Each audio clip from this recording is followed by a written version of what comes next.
Beneath the frost line of central Pennsylvania, 40 feet down, archaeologists found something the surface never prepared us for: a settlement older than Cahokia, older than Chaco Canyon, older than everything we were taught to look for, and it's been there the whole time. The site spans 14 square miles. That's roughly the size of Manhattan, an entire borough of density and structure arranged in a pattern that suggests not accident but intention, not scattered camps. A city. The calibrated carbon dating puts the occupation layer at 847 years ago. To put that in scale, when this civilization was thriving in what is now Pennsylvania, the pyramids of Giza had already been standing for 100 years. The Indus Valley civilization was at its height halfway across the world. And here in the Appalachian soil, a sophisticated settlement was building something we've spent the last century convinced was impossible on this continent. The architecture is what stops you. Not crude, not what you've been conditioned to expect from pre-Columbian North America. The excavation has revealed ceremonial structures with astronomical alignment, storage facilities engineered for long-term grain preservation, residential zones with evidence of sophisticated water management, pottery with decorative patterns that mirror, almost identically, designs found in Mississippian culture 2,000 years later.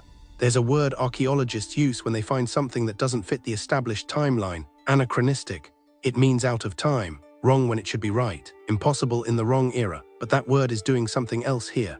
It's a genteel way of saying the story we told you was incomplete. Your shoulders drop half an inch. The breath you've been holding for years finally leaves your chest in one slow exhale. Because you suspected this already, didn't you? The official narrative that North America was sparsely populated, that sophisticated civilization developed later, that the story began in 1492, it always felt thin.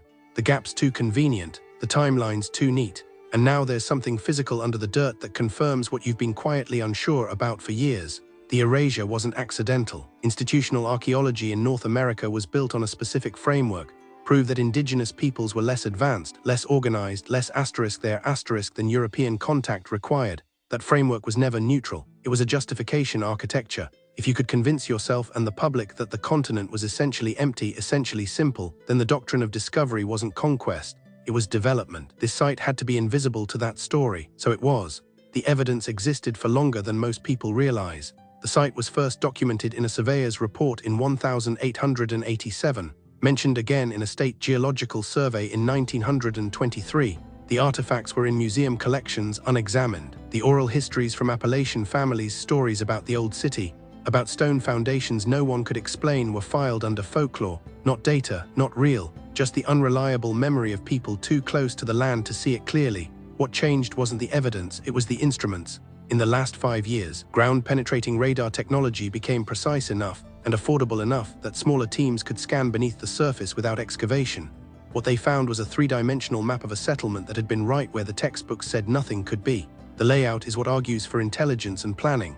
The settlement has a ceremonial center, a plaza roughly 200 meters across, ringed by what appear to be administrative buildings. From that center, a series of residential zones radiate outward in a pattern that suggests either careful urban planning or a cultural logic we've lost the language to read.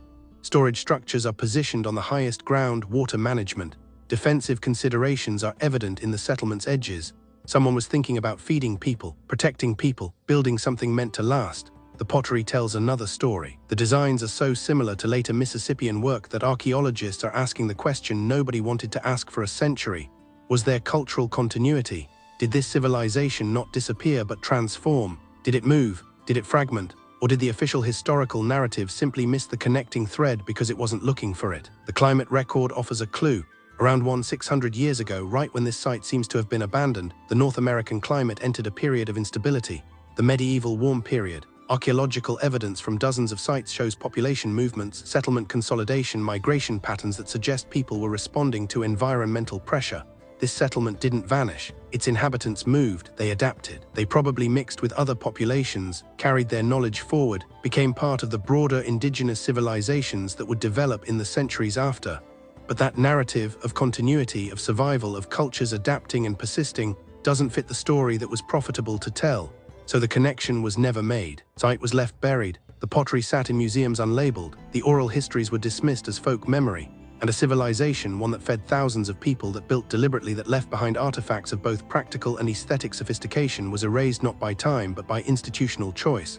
The scale of the erasure is what sits with you now, not just what was found, a settlement, but what had to be invisible. How much institutional effort, across how many decades, across museum collections and academic curricula and official timelines, went into making sure that place didn't exist in the public consciousness.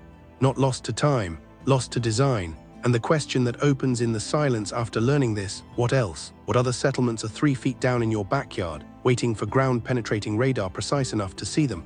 What other narratives are held up by the simple architecture of not looking? How many civilizations did we convince ourselves were less advanced simply because we refused to see their evidence? How many stories ended not because they are over, but because we decided they never happened? The site is now under protection. The state is planning further excavation. Academic teams from universities that once taught the version of history this site contradicts are now scrambling to integrate it into their curricula.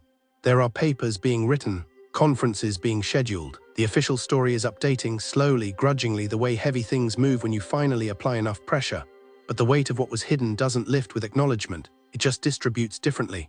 It settles into the recognition that the ground beneath you in Pennsylvania, across the continent, probably beneath wherever you're standing right now, is fuller than you were allowed to know. More complex, more layered, more alive with human intention and failure and adaptation and loss.